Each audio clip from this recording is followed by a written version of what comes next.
Ladies and gentlemen, welcome to another episode of the NFL coverage. We are unofficially kicking off season three. Before we get into the episode, ladies and gentlemen, don't forget we're doing subscriber giveaway. We are giving away $50 on the first and 15th of every month. All you have to do is subscribe and comment on any video. Your handle will be put into our system and you will be entered for life. So once you do that, you don't have to comment ever again. You don't even have to watch a video, but just be on the lookout because if you win, I do add you to get your social so we can message privately. Again, subscribe, comment any video. You'll be added. You're in for life. First and 15th of every month. Ladies and gentlemen, we are here on the precipice kick off season three of the NFL coverage with our draft specialist here, my good friend, my good brother, Mr. Kylan Stribling, who is a renaissance man when it comes to NFL drafts. I would take your NFL mocks over Mel Kiper's, if I do say so myself. And I'm not Yeah. saying that just because you are my brother, because your expertise from being able to see talent and how it transitions to the NFL is a bar none. You definitely could get your own ESPN show. But enough of that. We're going to go straight into it. Overall draft. What was your take on the overall draft? I personally thought the draft was kind of one of the most, I don't want to say boring, but pretty expected drafts. Not too many trade up or downs, not too much moving around that we've seen in drafts before. What was your overall take of the draft? And then who do you think maybe your top three or top five ish teams you think that really want to take advantage of this draft? Yeah, I actually thought the draft was pretty interesting, to Okay. say the least. I think with the fall of Shador Sanders and Well, Quentin yes, Ewers and some other pieces there, it definitely definitely. grabbed my attention because usually when it kind of gets to round um three and beyond, sometimes it can be hard to watch or hard to be plugged in the entire Yeah. time. But I think most people probably never watched all the way to the fifth round of the NFL draft completely. But I think Shador had a lot of people gripping on their seats, wondering if he's going to get drafted or not. So it was Yeah. it was pretty entertaining. One of the more entertaining drafts I've witnessed because just seeing that historical fall. But to get on your question and to address the top three or five, I would say my top five in the draft winners would be the Atlanta Falcons, Okay. Cardinals, the Colts, Chiefs, and Eagles. Now, I don't have a specific order in that, and it's kind of hard to list some specific number one through five because really you kind of see how that plays out in the next year or two. Right. Kind of who had the best, but I would say in general those teams addressed a lot of concerns on their team, a lot of needs. I feel like they got a lot of value added on the team. I think it is interesting in this draft. I feel like there's a lot of middle of the pack teams, and we'll kind of touch on that when we go over kind of our bottom five list or top teams we thought didn't do so well. Because I wouldn't say I would say there's about two or three teams that did terrible, didn't make decisions that make zero sense. But then after the three terrible ones, I would say everybody's around the same middle of the pack. But those five teams I just listed did separate themselves 100%. Now, of those five, which one really stood out to you? Like, I know it's hard to put them in order, but if you had to pick a number one out of those five, which one would it be? I would say the number one would probably be the Falcons. Wow. I really think the Falcons have positioned themselves to make a run for the NFC South, in that division. I mean, the Saints, I have no idea what they're doing on building their roster. I don't think Derek Carr's the long-term guy. I think they have a lot of concerns on their team and they didn't address anything. And really, I would say had a terrible, terrible draft. I really don't see how they drafted and walking away and saying, I feel like we got better or got closer to winning that division.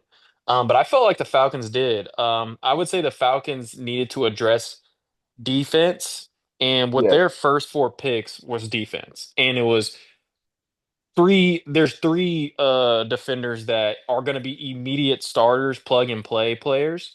When we talk about Jalen Walker from Georgia, I Linebacker. Yep. know I know when we think about edge rushers that went in the first round, people would kind of think Jalen Walker is kind of on the lower end.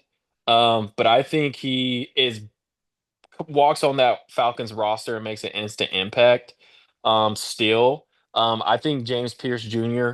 Mhm. Is another one edge. Honestly, I would have James Pierce Jr. because his ceiling is higher than Jalen Walker, in my opinion. I know he had off the field concerns, but I think picking those two, which the Falcons were one of the worst pass rushes in the entire NFL, addressing that concern getting two Yeah. first round edge defenders is going to help them out, start a foundation for the future on their D line. Xavier Watts is a ginormous steal in the third. I had him really my favorite safety coming out. I think he's a hybrid safety, probably the best hybrid safety in the draft. I think he could play free safety, strong safety. I think he's a plug and play ball hawk, is a good secure tackler. I think he's very smart and really was one of the major pieces why the Notre Dame defense was as stout as it was. Um, so really, I really walked away and said they addressed their concerns. They put themselves in a position to potentially make a run at winning that division, and that's really how I really grade draft classes from teams. Yeah, for the Atlanta Falcons in my notes, I like to look up like their stats for the previous season. So in 2024, their deep total defense is middle of the back. Last season was kind of middle of the pack. They gave up 24.6 points per game. Their rushing defense 120 yards per game, passing yards per game. They gave up 2010 total defense yards allowed was 330. So to your point, I think they definitely made some moves, especially from edge front line. And then it's some debate on where Walker, if he's going to be one of those kind of hybrid guys. I'm not sure if how they're going to handle him in terms of having him more in the box and like a linebacker or having him coming off the edge. But I do think that obviously that run defense gets a lot better. And then some of their needs that they still have even after the draft is in their secondary. But still, there is a chance that if they figure that out, that's one less thing to worry about. Once you get your front seven solidified, then that kind of makes solidifying your back seven or your secondary or back four, however you want to look at it package wise. It makes it a lot easier to focus in on that and kind of getting that to where you need it. Next thing you know, you could be looking at a top 10 defense in the NFL potentially for the Atlanta Falcons. So 100%. 100%. Let's talk about you mentioned those. I'm curious. You mentioned those bottom three teams. What are those bottom three? And then we'll kind of get to middle of the pack, different notes here and there. But what was your take on the bottom three? My take on the bottom three, I 100% have the Bengals in my bottom three. I had I would them say graded at the lowest on my notes as well. they're the lowest. They're by far the lowest. Um, I would say also the Rams did not impress me either. I know they didn't have a first round draft pick, but I mean, still, I feel like you can still with a second and third pick somebody that I feel like could be a starter worthy or make a very big impact day one. Yeah, And then I feel like the Vikings. I feel like the Vikings, Rams, and Bengals. Now I had two teams also in my bottom five, which were the Texans and the Lions, but I I kind of they're on the fringe. I would say there's other teams that people there's about four or five teams that can make arguments that are worse than that had a worse draft than the Texans and Lions. mhm. Um, but I did have them in there for kind of big glaring reasons, and I'm pretty sure the my unpopular opinion would be the Texans draft. Some people might argue with me, but and I can see why, but really those are my top three: the Vikings, Rams, and Bengals. Yeah. My bottom three I had Bengals, Vikings, and Saints. But pretty not too far off there. Um, Yeah, the Saints one is interesting because, like you said, don't know if Derek Carr's going to be your guy. I'm honestly not even sure who the backup is for the Saints. And when you have a It would friend, be is it Randolph? I It might be Randolph. I think it is Randolph. But but definitely for a team like that, you would think they would have taken a quarterback higher. But it seems like the organization is least bought in on Derek Carr right now. But we'll see how that plays out. Um, and they also need to the defense. I don't even want to get into the Yeah. defense, but now middle of the pack. So before we get in the middle of the pack, I want to go over the three teams that might not have necessarily won the draft, but three teams that I have in my notes that I think improved the most with what they had to work with in the draft. I think the teams that played the cards the best they could with what they had. I had Carolina, and then some of it might be again, it's a little bit of opinion based, but I'm looking specifically at the team I think benefited the most from the draft, not the team that's the best after the draft, if that makes sense. I have Carolina Panthers. Panthers, they address multiple weaknesses with talent, and in terms of the receiver, they picked up a receiver, and they also have obviously their QB1 in Bryce Young. They picked up a defensive line and a cornerback who I believe could potentially come in and make an immediate impact on defense. And um, I believe all the players they filled in from the receiver, from the D line, and from the corner position have high ceilings in terms of just developmental down the road. This might not be like you said earlier, it might not be an immediate thing we see next season. But I think once those guys are 2, 3 years into the league is when it will start to pay dividends. Two, I have Cleveland Browns. Part of this could potentially be the picking up of Shador, which I will let you have the floor first with the whole QB situation with the Browns. But they pick up obviously Shador Santos in the fifth round, who I think could potentially be a long-term answer for them. They also get Mason Graham, the defensive tackle, which you put pair with Miles Garrett on that defensive line. And the Browns defense we know has been a solid defense for the past few years. It's just been their opposition in terms of their offense that has really been what the reason why they struggled for the Browns. So they strengthened their defensive line, their front seven, which is even crazier to say that the Browns strengthened their front seven, as well as potentially having your guy at quarterback. And then last but not least, I had Jacksonville Jaguars. Jacksonville Jaguars, a part of that is you draft one guy that fills two spots. I do believe Jacksonville Jaguars is going to play Travis Hunter at corner or some type of DB. I think he'll probably play more of a nickel dime, but I do think he will start on defense. He will start on offense, and I also think he could potentially be doing some special teams in terms of kick return, punt return. So you're going to have a guy that is an absolute game breaker on both sides of the field. That's and getting him the ball, I believe it makes for what they had. I think it makes them improve a lot more than where they were because we're talking Jacksonville, right? We're not talking Eagles, where if you're adding a guy like that might have made them a little bit better. We're talking about Jacksonville. I think they get significantly better because they needed a DB, they needed a receiver. They got that in one guy, right? And then Carmen, oh my gosh, his last name, Carmen Kitchens, who was a safety that they also drafted. So they're really leaning in on getting that secondary filled in. And Darius Alexander, who is going to be in the front set for Jacksonville. So I think this will help elevate Jacksonville's secondary as well as their skill players in terms of offense and just playmaking, just having playmakers on the field. So those are my three. For you, yes, what are some teams that either interested you or made an interesting move? Or before we get to that, actually, let's go ahead and address the elephant in the room. Mm. What is your take on the whole Shador situation? Let's just start there. And I guess I could almost do a segment in itself on the Shador situation, but what I would say is in the Shador We will, situation, we can make it a segment if you need to. We got time.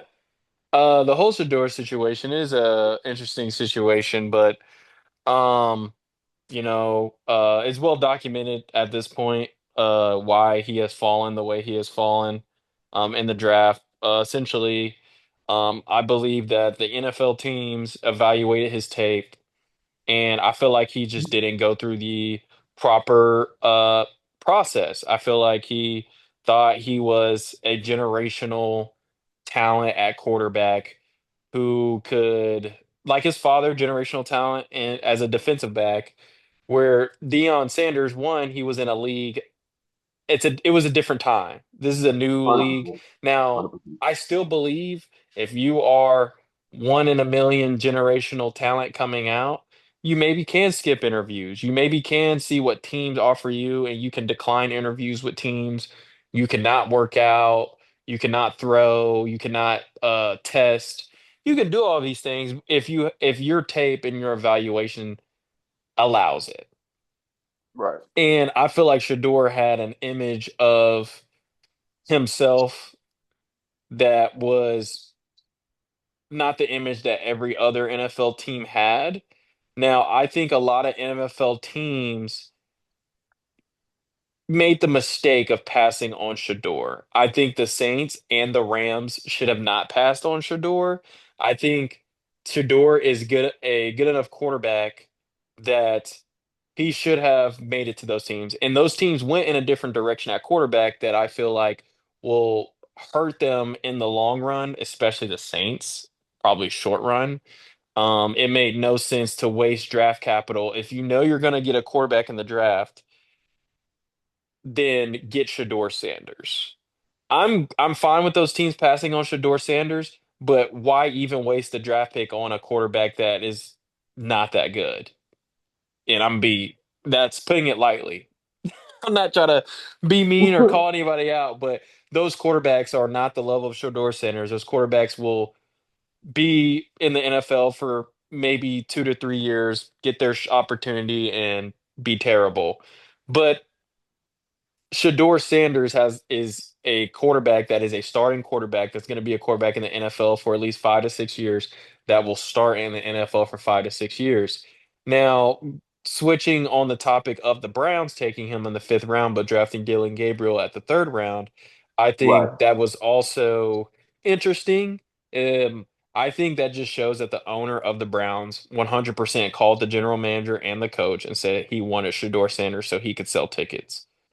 So Oh, interesting. That's the first take on that I've heard. That's an interesting point. it's obvious, It's one, based obvious, off of yeah. the When you say it, live it's like, reaction from the wow. GM and the head coach when they picked Shador Sanders, not only from the interviews after the GM being asked about Shador Sanders, and just all of that culmination. From a GM perspective, it makes no sense to waste your draft capital on two quarterbacks in the third and fifth round. It doesn't make any sense to do that whatsoever. Now, we all know Deshaun Watson's not going to play this year, and he's probably never going to play in a Browns uniform again. Probably going to release him after this year. And then Joe Flacco's coming in. Joe Flacco is the veteran quarterback, so he is for sure 100% going to be the day one starter Right. for the Browns. Initially, really going to check out how well he performs. Um, but Joe Flacco, the good thing for these quarterbacks like Shador and Dylan Gabriel is Joe Flacco is really, really old. So Joe Flacco is not going to be out here in training camp grinding hard, taking all the reps. He's probably going to be on load management. Joe Flacco might not even play a preseason game, Right. right? If I was the Browns, that would be the smartest move because I'm getting Kenny Pickett, getting Dylan Gabriel, Shador Sanders as much exposure as possible. Yep. So if one of them performs well, or there's a tie, or no one really separates themselves, at least they have a opportunity to increase their trade value so they can trade them. Yeah. One of the three, because they're not bringing all three in. I think Shador Sanders should easily win the job between the three. I just think that Shador Sanders needs to develop. So Shador Sanders is not a finished product. He He's has things raw talent. wrong. Yeah, he has things, and I wouldn't necessarily say raw talent. I think he's a very polished starter, NFL ready starter, probably the most starter ready quarterback out of the entire draft class. His accuracy is good. even to Cam Ward or Yes. excluding Cam Oh, Ward. 100%. Interesting. Cam Ward has a high ceiling. He has the arm talent, high ceiling, but Cam Ward is more of a raw talent than Shador Sanders Interesting. is. Okay. He just has a higher ceiling, which, if you could develop Cam Ward and he develops, he could be an elite quarterback or a top 10 quarterback in the NFL, but he's not there yet. He still has a lot of learning to go through.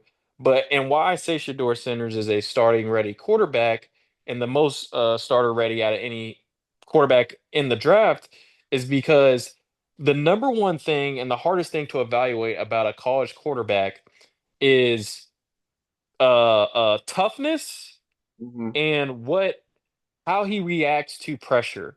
Because a lot of your top three quarterbacks, they're from programs like Oregon, like Dylan Gabriel.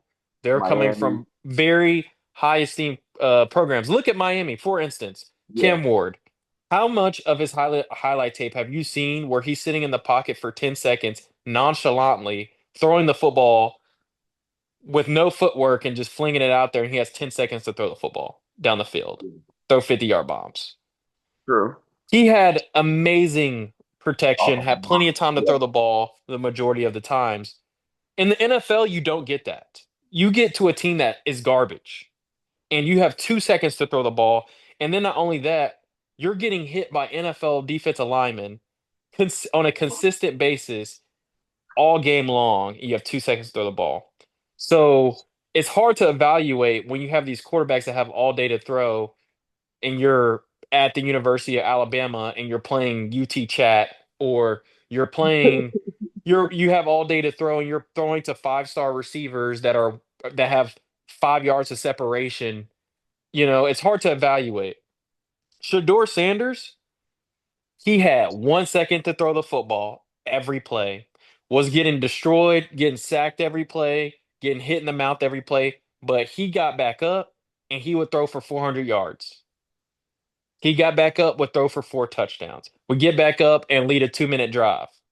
So it the biggest question mark going into the NFL and evaluating quarterbacks, Shador's tape shows that he can go process, get hit in the mouth, get back up, and then perform, which I cannot say at any other quarterback in this draft class. Yeah. Um, Not yet. Yeah. he's accurate, has the highest completion percentage out of everybody. So we're talking about a guy who had 2 seconds to throw, had the most sacks, but had the highest completion percentage. So with that being said, I think he's the most NFL ready quarterback. Now, the negatives in his game is that he holds on to the ball too long and he thinks he's more athletic than he is. I Yeah. think he tries to do scramble drill way too much, and he tries to pull Caleb Williams, Lamar Jackson. He tries to do a lot of things that you have to be very athletic to pull off in the NFL, and he is not athletic enough to pull those moves off. He has the ability to process, so I think that can something that can be coached out pretty easily Yeah. because he can process. He has elite vision of the field. He has elite processing ability. So now it's just saying, hey, don't make that extra play. Don't think you can outspin or break two defensive ends, tackles, and make this play down the field. Hey, do your check down that's right here, 5 yards, and keep the ball moving forward, gain 2 or 3 yards. When the big play is open, you can get there, but work within the offense, right? So that's really his biggest coaching point. But his arm is good enough. He's elite. He was the best deep field passer out of any quarterback in this draft class. That's why I wanted him to go to the Steelers with DK Metcalf and um Pickens because they're deep threat receivers. He's the best deep field accuracy thrower quarterback. He has all these great tools. He just needs to go in and prove himself. But with coming in and being the fourth string quarterback day one, there's limited opportunities to really showcase those talents. So I really think he really just needs to absorb that playbook and really shine in the preseason because the only person in that organization right now that likes him and wants to see him succeed is the owner. And that's Right. a pretty good person to have that on your back. So if you're in the preseason, you're in training camp doing well with the reps that you're given in training camp and joint practices, if you're doing well in preseason, the owner is going to force the hand of the coach and the GM to give you an opportunity eventually at some point. If you're doing everything that you're being asked of at an elite level and you're playing better than the other quarterbacks. Okay. So since we're gonna stay on this segment before we move on to the middle of the pack stuff, here is my take on the Shador thing, and I've kind of said this on the Guardian 615 before already, but I think with the Shador thing, I think it was a miscalculation, kind of a little bit of what you're saying. I think it was a miscalculation on I think it was on both sides, right? Like you said, I understand Cam Ward's going first, right? But there's no you can't tell me that Shador what he was the fifth quarterback taken, if I'm not mistaken, something like Fifth that. quarterback team. You can't tell me he was the fifth best quarterback in this draft, right? So and then Absolutely not. Even the Jackson Dart out of Ole Miss, I kind of understood a little bit. I didn't agree with it necessarily, but there are certain situations where you might go with a less talented quarterback because they might fit your system a little better. I kind of understand that, but then pick 3 and 4, I'm like, okay, what's going on? Now here's what I think. I think initially he was the number 2 quarterback to be taken in the draft, right? I think Titans pretty much had said they were gonna take Cam Ward. We all kind of knew Cam Ward was going one. And I think what happened is a combination of things. One, you have all of this media before the draft process, like right at the beginning of the draft process, where you had, Deion Sanders and basically Shador's team saying they're willing to pull an Eli Manning. For those of you that don't know, Eli Manning was drafted by I forget who, but he refused to play there. I'm not playing there. And so he ended up getting like traded to the Giants or whatever. And so they're saying they're willing to do that, right? So that's kind of like red flag number one, right? Second, you opt out of the NFL combine, the throwing, opting out of the running and the bench press, quarterbacks do all the time. But opting out of the throwing, which again, we've seen quarterbacks do that before, but like you said, usually quarterbacks that are generational talent. And I think opting out of the NFL draft throwing doesn't matter if you kill it in your pro day. So the reason why it matters in this is I read reports. Now, again, I said this on the Guardian 605. This is all from what I read in reports. So I don't. This isn't my own opinion, but apparently his pro day was it was unimpressive, is what one of the people that were there reported it as. Oh yeah, I watched this entire pro day Okay, live. so people were, so what was your pick? Because I heard it wasn't bad, but it wasn't great. Um yeah, I would think that's fair. I would say the spin on the ball was not impressive. And during his pro day, I genuinely have concerns. Um if he went with him being in a cold climate team. Now, he did play in Colorado at Colorado. They Yeah, play in the cold, so I don't think yeah, it's going to be an issue at all. I think he can make every single throw on the field. Now, I don't think he can do a uh rollout play action, and then there's a cowboy route coming from the field, and he has to do a 60-yard bomb and hit this guy in stride. I don't think he can do that. I only really think about 6 to 7 quarterbacks in the NFL can do something like that. yeah. So he can't be asked to do something extraordinary in the playbook, which, teams want to be able to say, oh, we can put a quarterback out there that can do something like that. Or give us the ability to play call and have that potential of doing that. But I mean, if we look at his tape, Hail Mary against Baylor. We look at his tape. There's plenty of throws 40, 45 yards down the field, even a few 50-yarders that he made accurate, on time, and was really nice, and against pressure or rolling out and having to make a play. So I think he can make all the throws, but it wasn't the same velocity. I also watched Cam Ward's pro day live, night and day difference. Cam Okay. Ward, there's velocity on it. Now he did struggle with the field out throws. Cam Ward did with his accuracy was kind of hitting the dirt a couple times, stuff that can get cleaned up. So his wasn't perfect either. It was, I mean, I felt like Shador went out there, showed what he can do. His strongest throws are in the medium, over the middle, throws, which very is a very difficult throw in the NFL, layering your Yeah. throws. I mean, when you think about Quentin Ewers and what he struggles with is layering throws. Layering throws in the NFL makes or breaks you. He's mastered that. He does that at elite level. He does that over the middle of the field. I think Dak Prescott is very similar in that fact. Um, so I really think Shador, from a throwing perspective, he has the arm strength of Tua. He has the intermediate throw is as good as Dak Prescott, and I would say his deep field accuracy is as good as Russell Wilson in his prime. So I do think Russell Wilson has a stronger arm, but I think the accuracy, deep field accuracy, is about the same. Okay. Which I'm glad you broke that down. So, but going kind of back to my point, which I think for some people, that might have been like red flag number two. Yeah. Um, and so I think it's a combination. And then I also think, which this isn't fair, but I do think his personality type kind of rubs maybe some owners or coaches the wrong way. He's very, I don't even like to say arrogant. I think he's confident, but I think he's assertive with his confidence because I rarely use the word arrogant.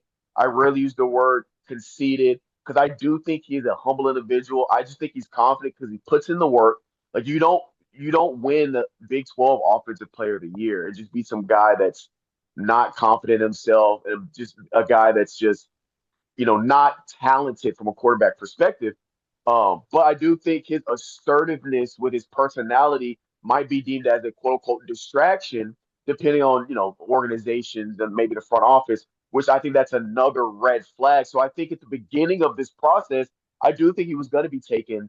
I think if he had thrown at the draft, okay, assuming he doesn't just shit the bed, if he throws at the draft, he throws at his pro day, he comes in not I still want him to be him. I don't say he should be not himself, but he just comes in with a different level of professionalism. I do think he's taken with this. He's the second quarterback taken.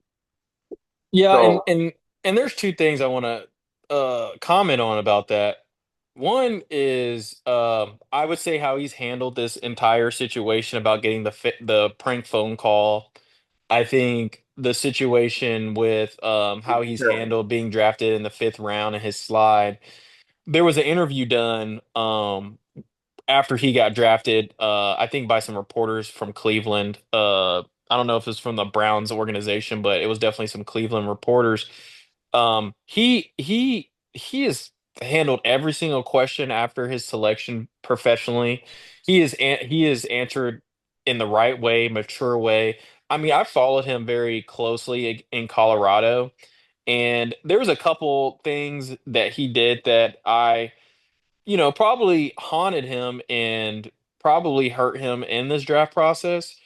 With that being calling out his offensive line after the Nebraska game. I would also say kind of talking bad about transfer teammates that left, talking about I didn't know this kid, this kid's a I'm not gonna say paraphrasing, but essentially like this kid is a loser, he didn't really play. What is he talking about? Because he was talking bad about Coach Prime and the team. And also with um with how he handled the quarterback at Colorado State after the game, even after losing a game, not shaking hands with teammates. So there's a lot of points in his career at Colorado that I feel like it was put in on my uh highlighted more than probably yeah, others because Colorado is a very popular team and everything seems to be on camera there.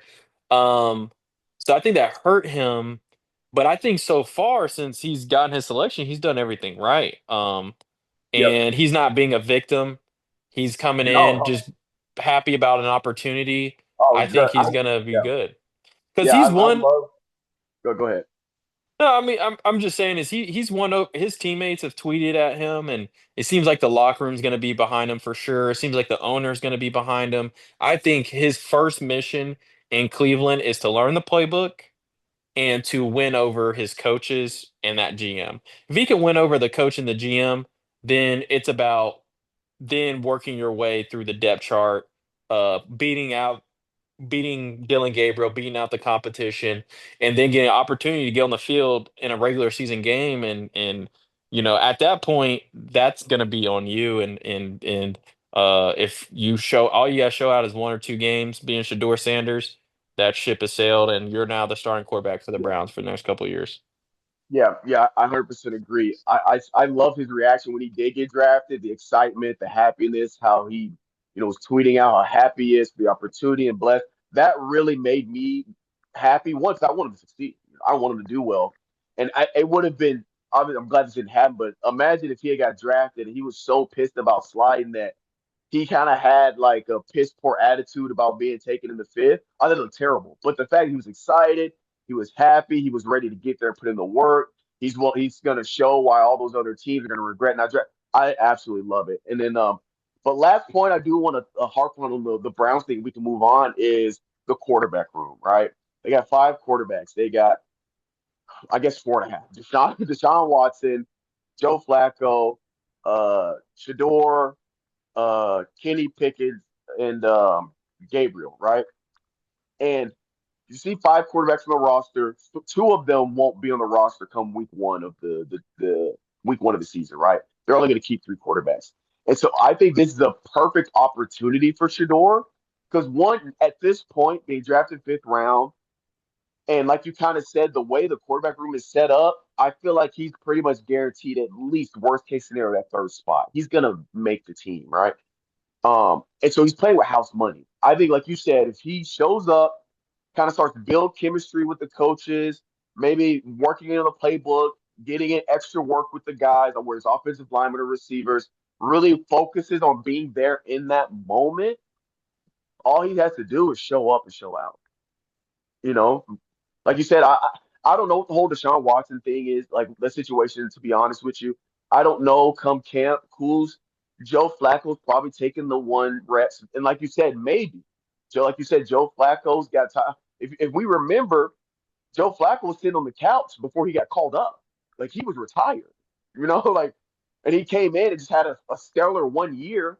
So where Joe Flacco fits in the equation, where does Deshaun Watson? Because you're paying him all this money, you don't really want to have a high-paying asset just on the bench or sitting, kind of thing. So it's really, I think this is the perfect opportunity for him to showcase what he really has, beat out at least two guys, and potentially win that number one spot with the most competition. I don't want to say the hardest competition, but he's going against four. No, I don't. It's very rare that quarterbacks have to beat out four guys for the number one spot. Most teams aren't having five quarterbacks in that room. So to beat out four other guys in a straight up head to head camp matchup, time will tell. You just have to show up and show out. Hmm. All right. Yep. Now let's get into a couple of middle of the pack movements. I kind of just said my guys I thought did pretty well with the Panthers, Browns, and Jacksonville. What are some teams you are interested to see how things play out, or you think maybe are middle of the pack, but could potentially be like some dark horse teams in terms of having a really good season this year out of nowhere? I would say, which I don't know if this is a dark horse team, but I would say the Chicago Bears. I mean, you get Colston Loveland, um, coming in. You got a new coach who, was doing really well being the offensive coordinator at the Lions. I mean, you get Luther Burden, MIC, baby. MIC. the third. Shout out So Luther. I think one, the Bears have no reason for the offense not to be probably averaging at least 28 points a game. Uh, I think you have the offensive minded coach that has a really good offensive mind. You have the weapons. You have everything in place to succeed. Um, from a franchise perspective and culture perspective, this has always been a defensive franchise. Yeah. So having a good defense is not going to be foreign to them. So all the pieces are in place for the Bears to take off. But people have to understand it's not about having a good team. It's about winning to your division because that's how you're going to get to the playoffs. Yeah. So your roster, your team has to be winning those divisional games. And it's going to be a hard division. It's going to be an interesting division. You know, it seems like the NFC North is becoming the best division in football. I think the Vikings will take a step back with, I guess McCarthy will be starting this year and be the guy with Sam Darnold out of there. So I think there's probably gonna be some learning pains there. They didn't get that much better from the draft. Um, as again one of my bottom teams. I don't think they really put themselves. So I mean, you look at the Vikings who had a good season last year. Um, you look at the Packers, you look at the Lions and the Bears. I think the Vikings probably get last place this year in that division. Um, I think the Lions should still be in a position to get number one spot. And then really the Packers and Bears is really going to be a battle between each other. But I think really we're gonna figure out who's the most healthiest. I really think the healthiest team and healthiest roster is gonna win or get second place in that division, and definitely Mhm. the second place team out of that division is gonna make it to the wild card. So I think the Bears are in position to get that wild card slot. If not anything, they might even beat out the Lions. We'll see. And is the Bears really that for middle of the pack? Is the Bears the only team that really comes to mind that kind of stood out? Maybe not I stood would out I because would there's say some I teams would say the that did that. Bears. I know we're gonna touch on the Titans. I would say the Titans is another team that I thought was kind of middle of the pack. Um, middle of the pack team. And then I would also say because there's a lot of them. Yeah. There's a lot of middle of the pack teams. I'm trying to think who else I would say. Yeah, and then I would say I would say the Patriots was a middle of the pack team, kind of upper middle of the pack team. I think they did a lot to surround pieces with their quarterback, getting offensive line, and I think getting the best offensive lineman in the draft. And I feel like they're just positioning themselves to with Travion Henderson as well to really start playing some good football. I mean, I've seen Mike Vrabel win games with terrible rosters and terrible Yeah. talent. Yeah. So I mean, just giving Mike Vrabel something to work with. I know they're probably giving him the keys to the vehicle, you know, in New England and letting him have full control over probably a lot of decisions with the roster. So I mean, I'm confident that the Patriots are going to be that dark horse team. Actually, it is my dark horse team because that division's so terrible besides the Bills, I think Miami is, you know, they're on a last string with them. I don't think they had a good draft either. And I also don't believe who else is in that bit? The Dolphins and then the Jets. Jets are terrible as well. Um, and then so it's really just the Bills. So I really think the Patriots can make a very big leap. Um, I and Mike Vrabel, if I think of a head coach that can be an underdog and win games, maybe Mhm. still a game at the Bills. Um, it would be Mike Vrabel. So I really think the Patriots, from an AFC perspective, is my dark horse team, and thought that they did pretty well in the draft. Yeah, for a team for me that really stands out, or one that I'm interested to see how their season plays out, is the Seattle Seahawks.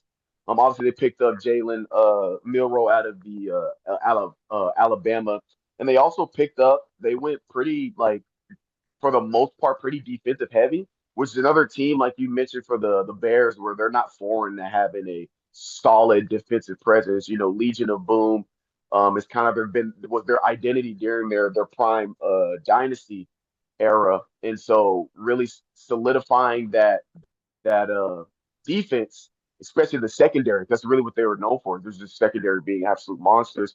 What do you think about the Seahawks?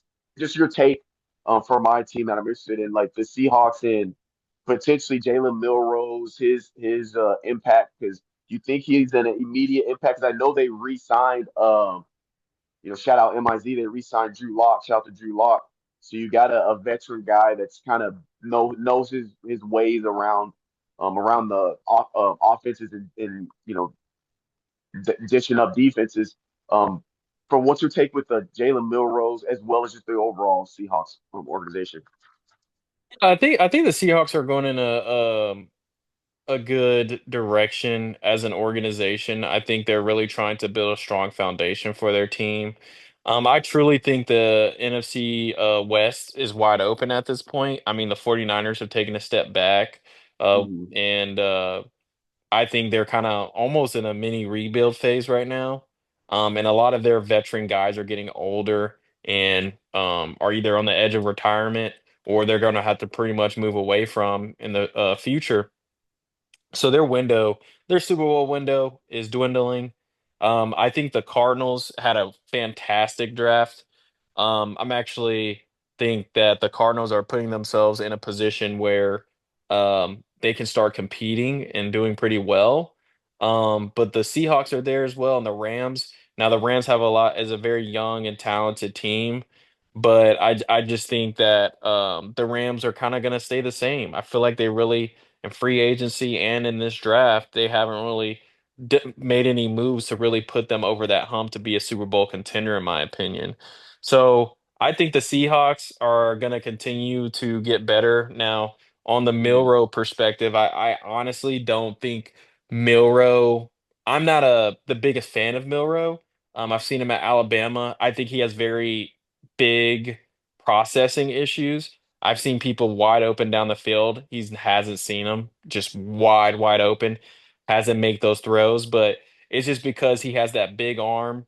He reminds me a lot of Anthony Richardson in the fact that those wow plays are like, oh my gosh, he just outran the whole entire defense and scored Yeah, at a 60-yard run, or oh my gosh, he just threw a 70-yard bomb on the dot in the corner of the end zone.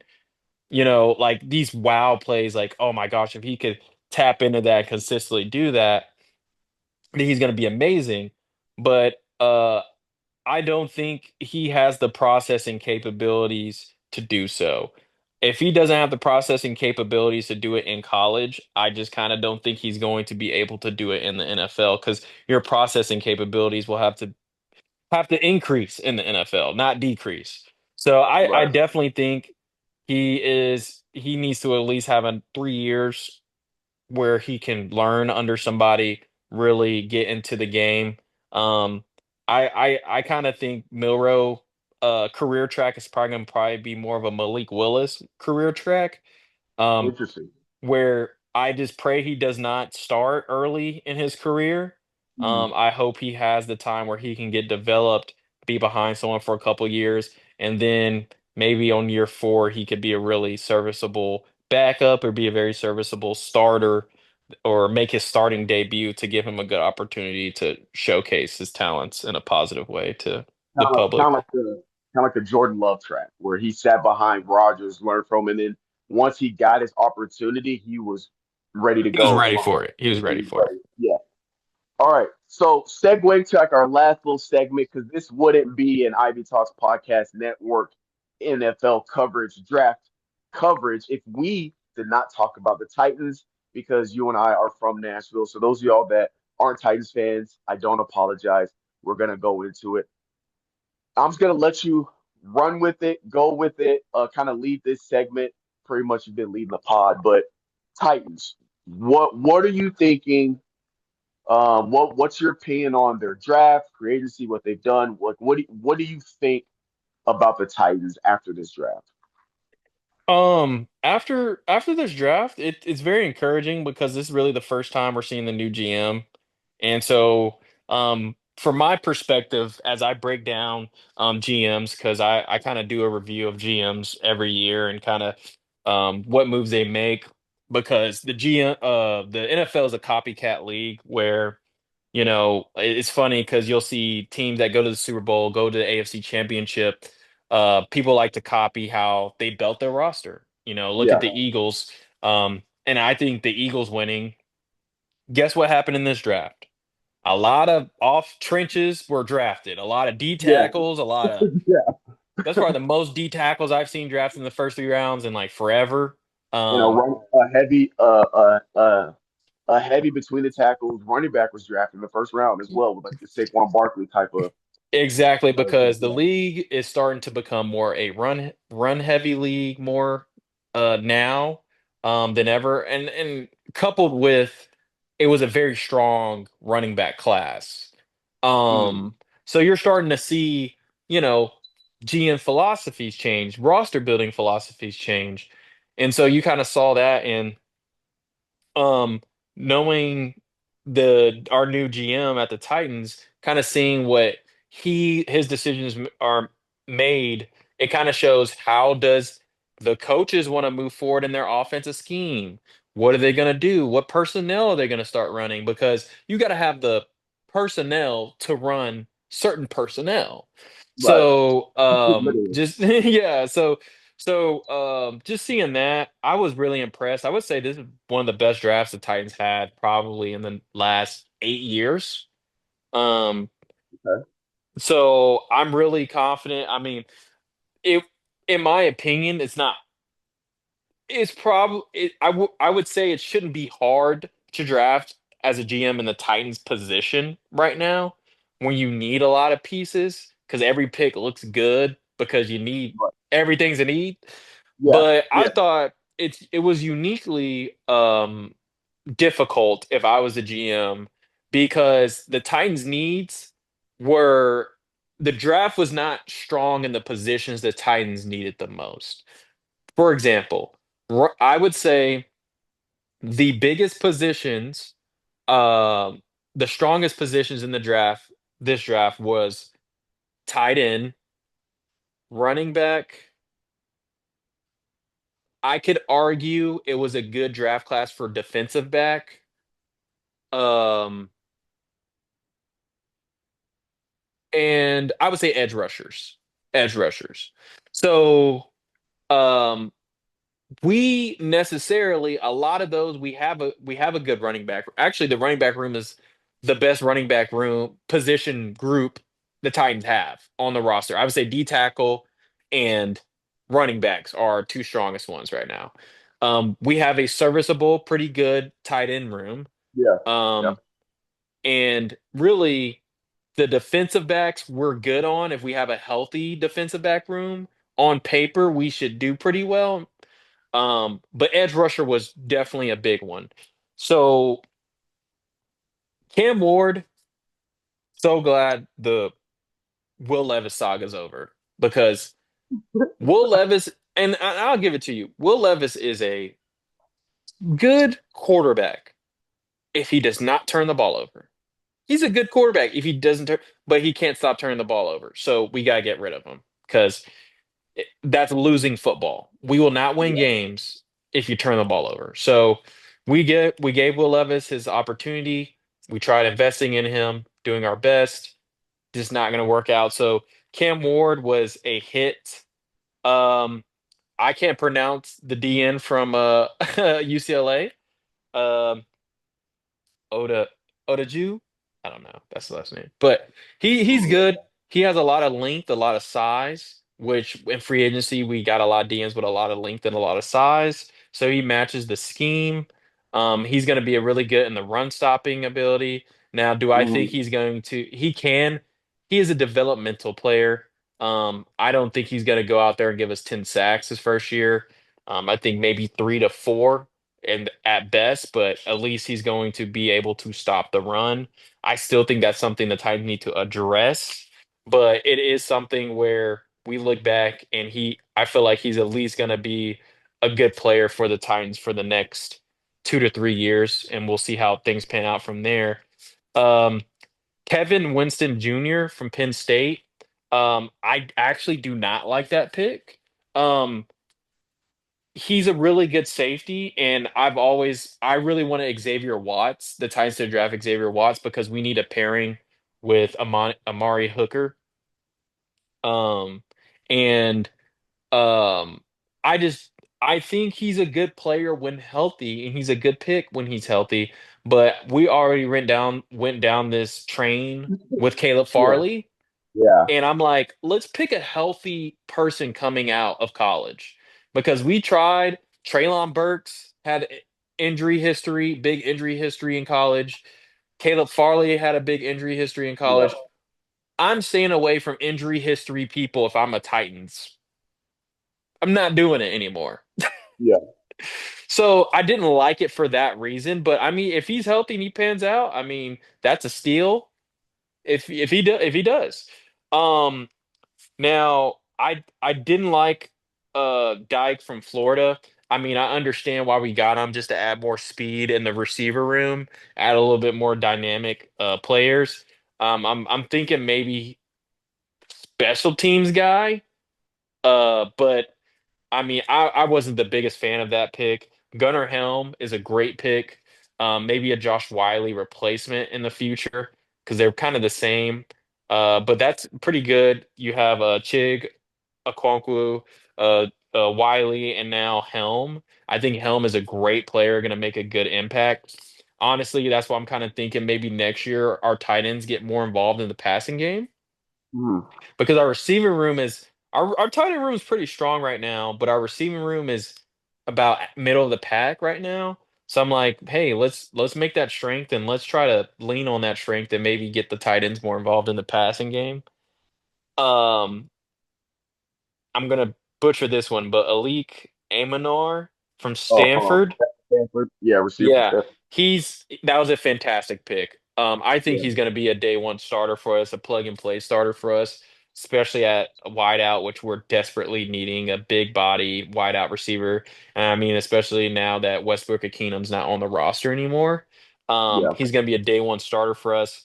Um, and then I think the last three are definitely Marcus Harris and Mullins are definitely going to be special teams guys, but I think there'll be some good special teams guys for us. And then Slater from Sacramento State, the offensive guard. I think he's maybe just a depth piece for us, and maybe just kind of try him out. Might be a practice squad guy by the end of camp, but hopefully he can show some promise and make the roster. So overall, I really think that the Titans, if I were to rate it, I would say it's probably like a B draft when I would think the Titans consistently probably do C pluses every year. Yeah, yeah, I had the Titans at about, well,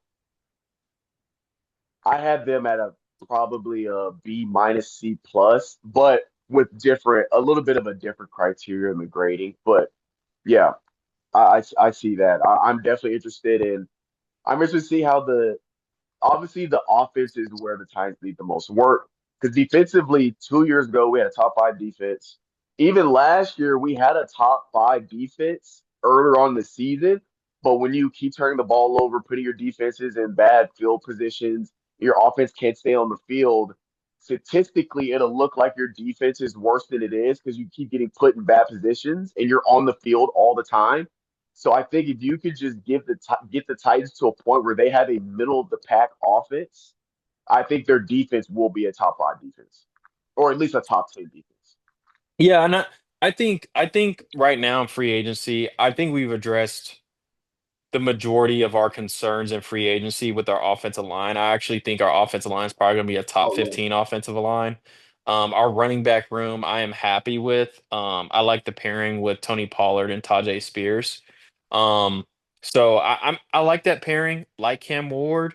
I think really on the offensive side, what the biggest lacking is receiver and especially outside receiver. yeah, Um, I think we have some guys, and honestly, in Calvin Ridley's career at this point, I think he's more of a slot receiver than outside. It seems yeah, like as he's gotten older, he's not really good on the press on the outside. And I think he could actually thrive pretty well in the slot. That's why I'm like he's gonna come in day one and be a true outside receiver and be the best on the team immediately. So I thought that was just great value for that pick and then address the need. Um, Now defense has a lot of holes. Defense has a lot of holes on the defense, but I'm confident if we're gonna address them in free agency before the season. I definitely think that they should address linebacker. They should address cornerback. Maybe get Mm, one more cornerback in. I know we have Brownlee's probably gonna be in the slot. We still have uh uh Rogers. I Yeah, think so. I'm hitting a blank here, number 21, but he's our slot corner. And then we have Snee, we have a Awuzie. I would maybe like to add one more cornerback. I think we should add about two more linebackers. And I truly believe that it would be nice. It would have been nice to get an elite edge rusher, or get a really good edge rusher because right now I would say our weakest spots as a team right now is edge rusher and linebackers. So, Yeah. yep.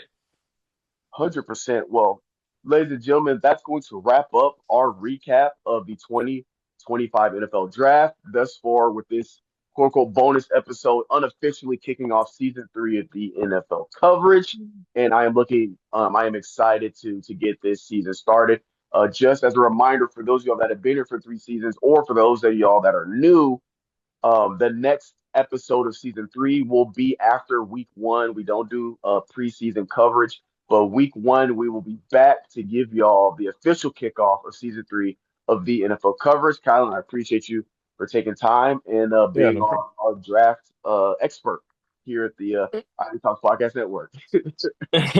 Well, I'll see you next time. I'm pretty sure we'll probably have some talking about free agency coming up. Maybe training camp. I know Shador is going to be a good story throughout this offseason, make it a little entertaining. So yeah, look forward to it. Thank you. All right. I appreciate it. Ladies and gentlemen, we'll catch you guys next time. All right.